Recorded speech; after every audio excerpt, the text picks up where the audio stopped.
咁第二集啦，啱講到個量啦，點樣去計個量？首先咧，啱我就同你講話，大洋粥未必係配到有量嘅，有機會係個市場有人壟斷咗，有人想要買貨，但係個市場冇貨出嚟。即係譬如我想賣個橙俾你，我想買個橙，但係冇人賣。跟住你出5蚊又冇人買，冇人賣俾你，咁咪出7蚊咯。其實佢可以跳過咗個價㗎，即係可能佢開市價係3蚊嘅，佢可以一嘢跳到去5蚊成交，然後收市收巴開翻啲筆出先，可以做俾你睇嘅，可以冇量嘅時候可以由呢度開啦，跟住然後3蚊嘅，跟住然後冇人肯放俾佢，咁直接放到去7蚊8蚊，佢先至有人成交，咁啊變咗啲大洋粥出嚟咯，可以假㗎。跟住咧有量嘅時候，通常就係呢度開始啦，bid，有人搶100個橙，人又真係買100個橙俾佢喎，跟住然後賣咗好多貨出嚟啊嘛，咁個 supply 就少咗啦，咁個價需求量不斷加緊，咁個價錢會自動上升咯，會升得好勁咯，跟住就會有呢一支巴嚟出現啦。咁咧個量咧就係睇佢參與度，譬如阻力去 break out 嗰下，見到呢度一直都冇乜㗎，一直都冇嘅。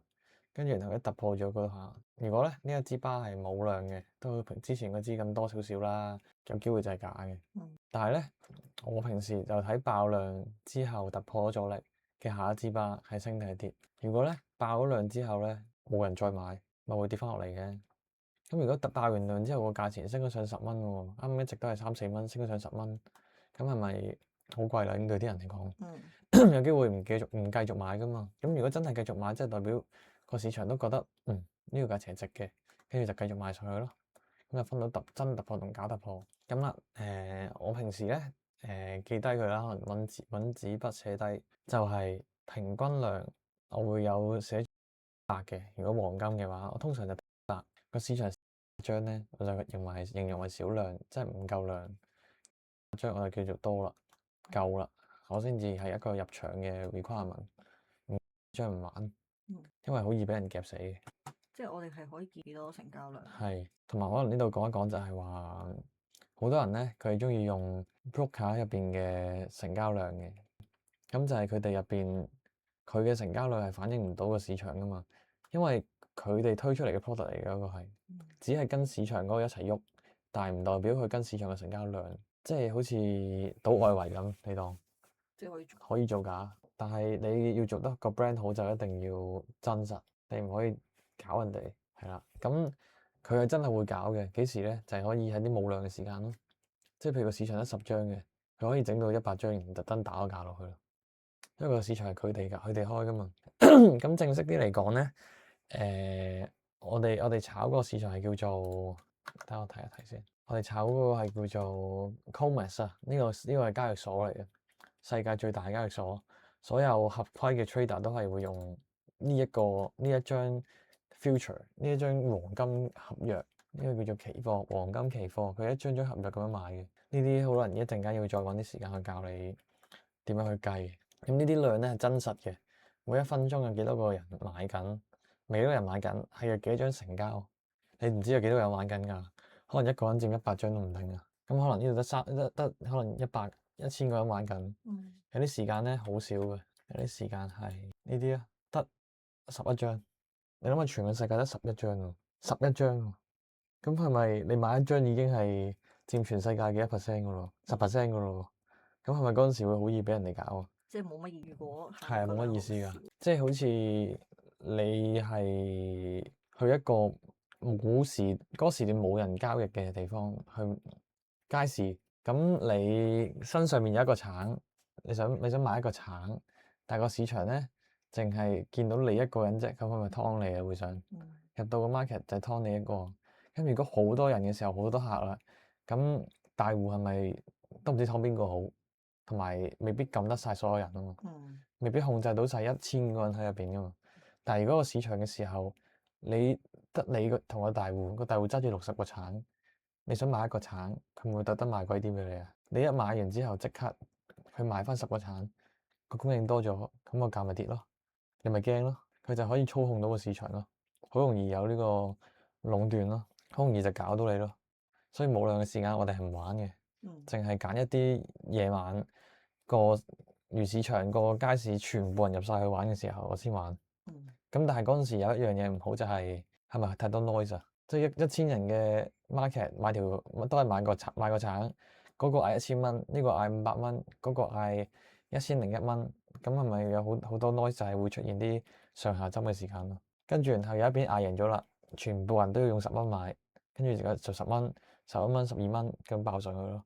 咁有時就係可能去到15蚊即刻打翻落嚟嘅，你就要去食中間嗰啲水位咯。你就可以10蚊買15蚊放咁樣咯。呢個就係 day trade 套嚟就係咁嚟咯。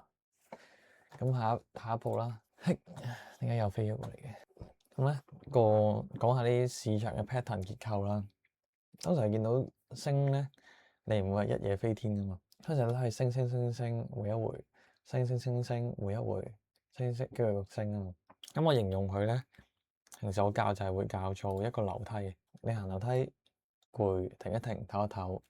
行樓梯攰，停一停，唞一唞。咁你當呢度係一級樓梯啦。咁係咪一個支點嚟？對你嚟講，一個支撐嚟噶嘛。咁如果突然之間跌穿咗個樓梯，已經冇咗嗰個 trend 喺度啦，係咪有機會會失足啊？會仆街啊？會大插啊？咁就係有時去揾啲轉捩點，佢呢一啲穿咗，再穿埋嘅話咧，咁就有機會係個結構已經爛咗啦。升下呢個已經係要逆勢做啦，要唔應該再玩上升嘅 call 啦。知咩 call 咩 put 啊 call 就係買？put 跌，跌，即係簡啲嚟講就係買 call 就係佢升就賺錢啦，買 put 就係佢跌你就賺錢啦。咁個 logic 一陣間再講啦。咁咧順住做，通常咧我最唔中意就係估頂啊，即係有時大升咧，你估頂咧，你就會好易繼續升咯。但係有時就有機會估頂食到呢一段嘅。咁估頂都要技巧嘅，就係譬如個橙曾經去過10蚊嘅，佢跌翻落去呢度啦，由10蚊呢個位跌落去呢度，去翻3蚊，跟住佢慢慢磨翻5蚊、4蚊、5蚊、4蚊、5蚊，跟住然後呢度7蚊，跟住然後6蚊，跟住然後去翻10蚊。咁曾經係咪去過10蚊嚟啊？咁呢度曾經會有人買過貨。10蚊嘅時候有啲傻仔就衝入去買咗啊嘛。佢一直捱翻去家鄉嘅時候，咁你用心理學嚟諗咯喎，唉，終於翻家鄉啦，我咪應該買咁啲咧，減低自己嘅風險咧，即係正常人都會想整走啲啦。咁呢度係咪有機會跌翻落去啊？咁呢一個係咪足夠原因啊？咁啱唔教你錘頭阻力，人哋買貨嘅位結構係咪可以齊一啲叫做 signal？即係你心目中可能諗幾盞燈喺度，着咗第一盞、第二盞、第三盞、第四盞喎，可能得6盞燈嘅啫都 total。咁着4盞咪可以搏下，可以試下入少少玩下咯，入少少沽佢咯。咁呢就係我會玩嘅估頂咯。但係有啲人就唔係嘅，佢升咗咁多啦，沽佢啦。即係可能呢度第一個頂做咗出嚟，第二個頂嘅時候佢突破，未突破就做沽，跟住然後咧就俾人夾到夾，跌翻啲咯喎，唉坐下啦，去翻入場位咯喎，跟住再夾翻上去，你唔知㗎。咁但係呢度咧好多原因去令你做沽嘅時候咪做咯。咁啲原因我會慢慢去教你更加多。去點樣為之一個合理原因，唔係求其阿豬阿狗都可以話係一個原因。咁呢啲係咩？知唔知？就係同上一次嗰個最底。好，我咧通常叫呢啲叫做 range 啊，一個區間。譬如咧，你如果升緊回測呢個位叫咩？呢啲位叫咩？行樓梯你停低休息嗰個位叫咩？支撐係嘛？呢度落嚟俾個支撐，呢度落嚟俾個支撐，但係上面咧呢個係咩嚟啊？冇突破。係咁係咩啊？咁係樓梯。呢個牆嚟噶，樓梯攞嚟休息，攞嚟支持噶嘛。呢部係牆嚟噶，呢個叫阻力啊。咁而家係咪不斷喺個樓梯休息位同埋個阻力位個天花板度頂下？咁如果呢度想去突破買上去，係咪會俾人即刻企翻落去個地獄度啊？咁你要突破嗰下先至玩咯。咁點突破啊？就係要等一啲 signal 咯。咁你有機會可能喺個區間底度買噶嘛，唔一定下下都要喺個最頂嗰度買噶嘛。或者可能佢等佢突破回測，即係出嗰啲 pattern 啊，然後我先至再買咯。跟住我仲未教你其他嘅入場原因噶嘛，咁慢慢會推落去噶啦。咁咧有時你做沽啦，佢就跌到去啲支持位，即係曾經嘅可能樓梯休息位，咁佢就會回彈再升翻上少少啦，再跌翻落去，再彈，然後咧最終係真係有機會會打穿嘅，或者係突破啦，或者係反彈再上高一個頂。每個故事都唔同，每次都唔同，你就要去睇 volume profile，去睇真實量化咗嘅位置，呢個位夠唔夠 solid，呢個位夠唔夠支持？佢係用豆腐渣嚟起啊，定係用 concrete 嚟起嘅？咁你就知道呢個位可以做啲咩咯。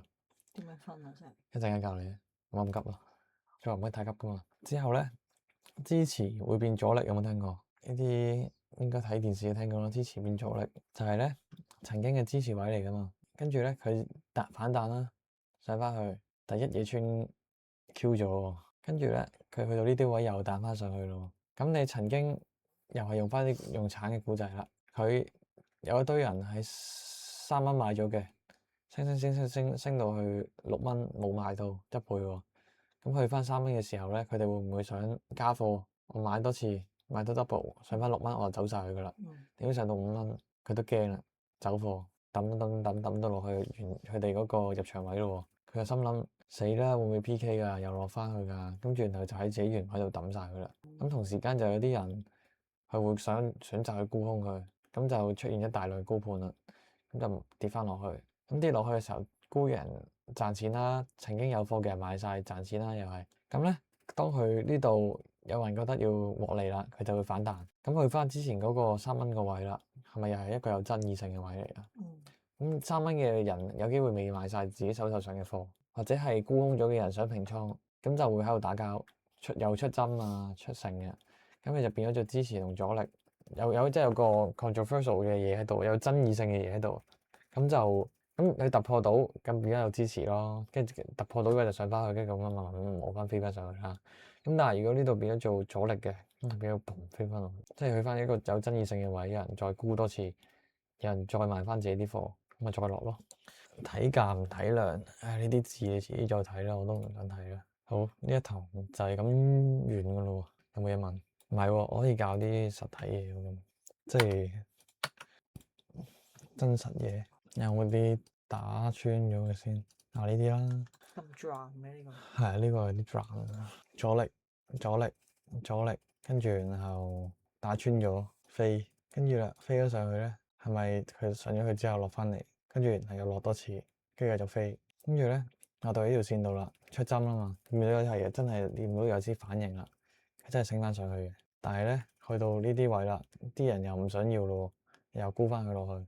啱咗啲咩教咗咧？啊，唔係，即係咁樣，一直都俾人打落嚟，咁咪有機會喺呢度做沽咯。但係呢啲我都唔係好建議做嘅，唉，cut 咗佢啦呢啲。啱教啲咩？跌，冇乜好例子添。嗱，呢個唔好教都係做咁咯，呢個完㗎啦。